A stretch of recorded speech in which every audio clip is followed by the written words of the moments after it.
Essas teorias com certeza vão fazer você lembrar da sua infância de uma maneira um pouquinho diferente. Quem nunca ficou por horas assistindo desenho? Ou ainda fica? Nas antigas, como por exemplo TV Globinho, TV Kids, era só a elite da parada, tá ligado, né? Essa era a verdadeira dopamina daquela época. E claro que quem é mais velho assistiu outros desenhos mais da antiga, né? Como Cavaleiro dos Zodíacos, Peppa Pig, né? Patrulha Canina, coisa desse tipo. E qual época vocês acham que tinha os melhores desenhos? Nos anos 90 ou nos anos 2000? Meu nome é Queiroga, filho adotado do seu Madruga, e vamos para as teorias. O laboratório do Dexter era pura imaginação dele mesmo. Eu acho que você, assim como eu, se perguntou como os pais de Dexter nunca descobriram que havia um laboratório gigantesco dentro de casa. Sério, que pai que não ia perceber isso? A não ser que esse pai tivesse ido comprar cigarro, mas enfim. Mas isso tudo é porque uma teoria diz que ele, na verdade, não tem laboratório nenhum. É tudo parte da sua imaginação. Como ele era um garoto socialmente meio desengonçado, desajeitado, famoso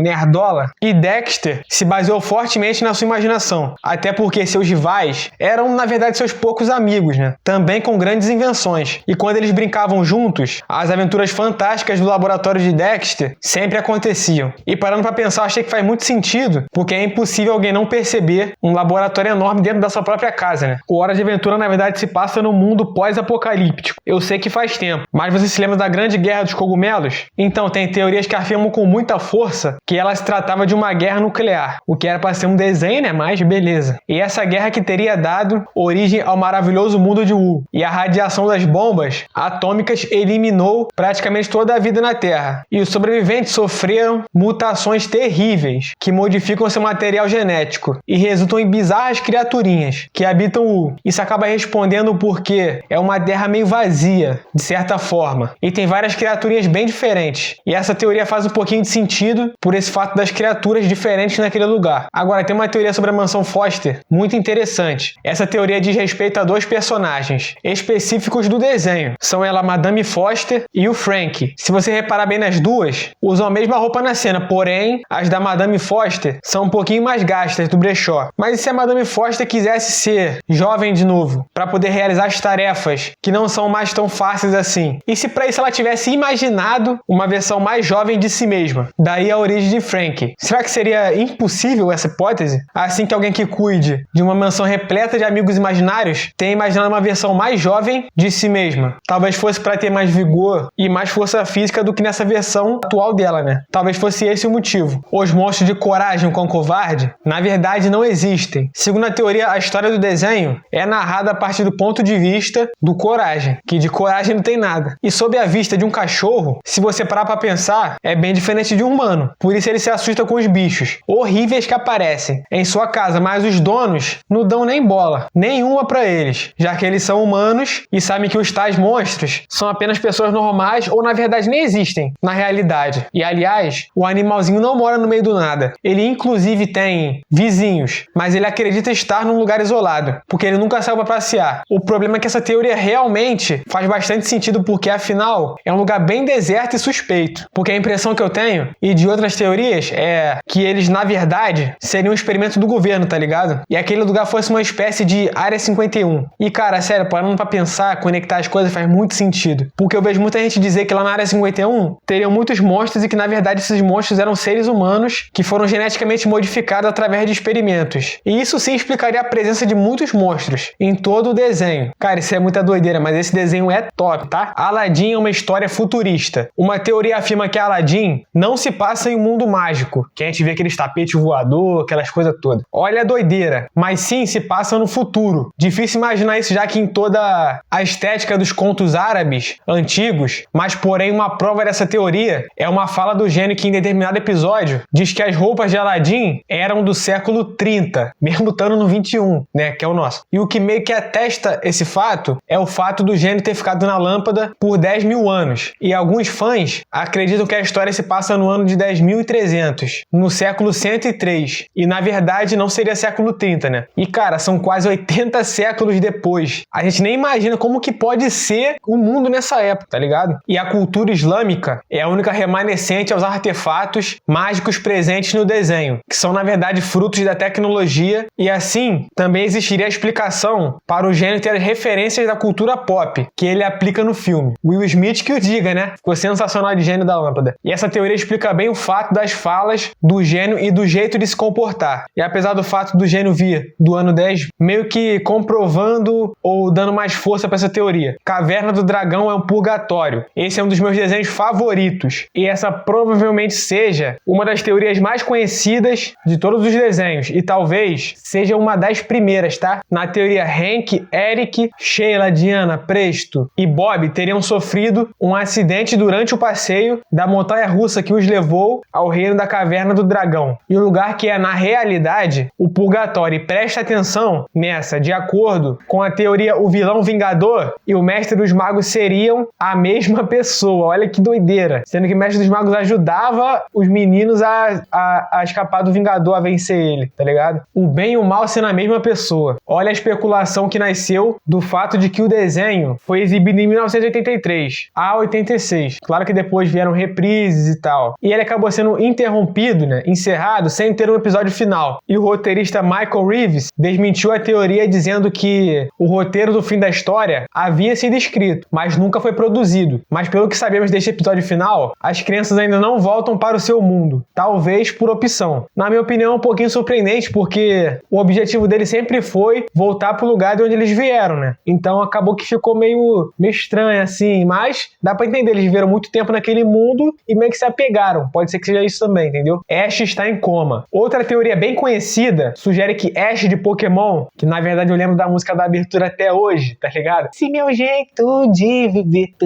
ninguém nunca foi igual. Esse é o melhor Pokémon que tem, na moral. E essa teoria diz que Ash, na verdade, está em um coma e simplesmente está fantasiando sobre a vida, né? Tendo um sonho. Sobre a vida retratada na série. E isso é baseado em várias coisas. Não somente no fato de que Ash não envelhece, já tem trocentos Pokémon, o cara tá com a pele igual. Acho que ele usa um produto que as mulheres não conhecem ainda. Só pode. E essa teoria também sugere que outros personagens no programa são aspectos de ser dele, que ele deve superá-los antes de acordar, como a equipe Rocket sendo as partes dele, que o mesmo não gosta, o Pikachu sendo a sua humanidade e etc, entendeu? Tipo, cada sentimento é um personagem que tem ali no desenho. Isso explica também porque todas as enfermeiras e policiais do mundo de Pokémon são todas iguais, tipo, todas se dizem ser irmãs gêmeas, tá ligado? Mas, porra, 20 irmãs gêmeas? Como assim? Tipo, é um pouquinho suspeito. Isso é uma coisa que eu nunca entendi também. E eu sempre achei estranho porque ele conhece só uma enfermeira que cuida dele no hospital. E a policial que trouxe ele pro hospital. Isso, claro, a gente tá falando de Pokémon clássico. Isso lá no começo do desenho. Os Smurfs é um desenho sobre... Algumas teorias de fãs afirmam que os Smurfs é um desenho sobre Draw. Segundo a teoria, o vilão Gargamel, que seria viciado em chá de cogumelo, via pequenos seres azuizinhos durante suas viagens. Eu conheci um cara que era muito parecido com o Gargamel, na moral. Ele ficava muito bolado se a gente gastasse ele assim. Mas voltando, uma das provas que os fãs acreditam nessa tese é que o Gargamel conseguiu criar um Smurf e uma Smurfette. Fora também as diversas alusões a cogumelos que existiam durante todo o desenho. Isso explica o fato dos cogumelos aparecerem, pelo menos. E eles têm meio que a ver com as paradinhas, né, tá ligado? Mas é isso. Os Flintstones pós-apocalípticos. Algumas questões sobre o desenho dos Flintstones nos fazem repensar se ele realmente se passa numa pré-história. Porque eles celebram Natal, porque eles têm conceitos de automóveis, televisão, encanamento, só modernidade. E entre outras coisas ainda. O desenho foi ao ar de 1960 a 66, no auge da Guerra Fria, e um confronto nuclear dos soviéticos e estadunidenses. Foi o que gerou Brad Rock, e os Flintstones se passam num futuro devastado, que acaba tendo uma conexãozinha, agarrando-se com o melhor do nosso passado. Como puderam reconstruir a pseudotecnologia, entretenimento e religião são tudo o que resta das memórias fragmentadas de um mundo pós-apocalíptico. Os dinossauros e também experimentos genéticos que ocorreram antes da guerra para pensar como que numa civilização pré-histórica teria todas essas modernidades aí que eles têm. Claro que do jeito deles, né? No desenho não tem uma Ferrari, tá ligado? Mas tem um carro. Como é que é ter um carro na época de dinossauro, entendeu? De fato, isso é um pouco de se fazer pensar, eu acho, pelo menos. E, cara, assiste esse vídeo aqui, porque eu fiz especialmente pra você. Valeu e até qualquer hora.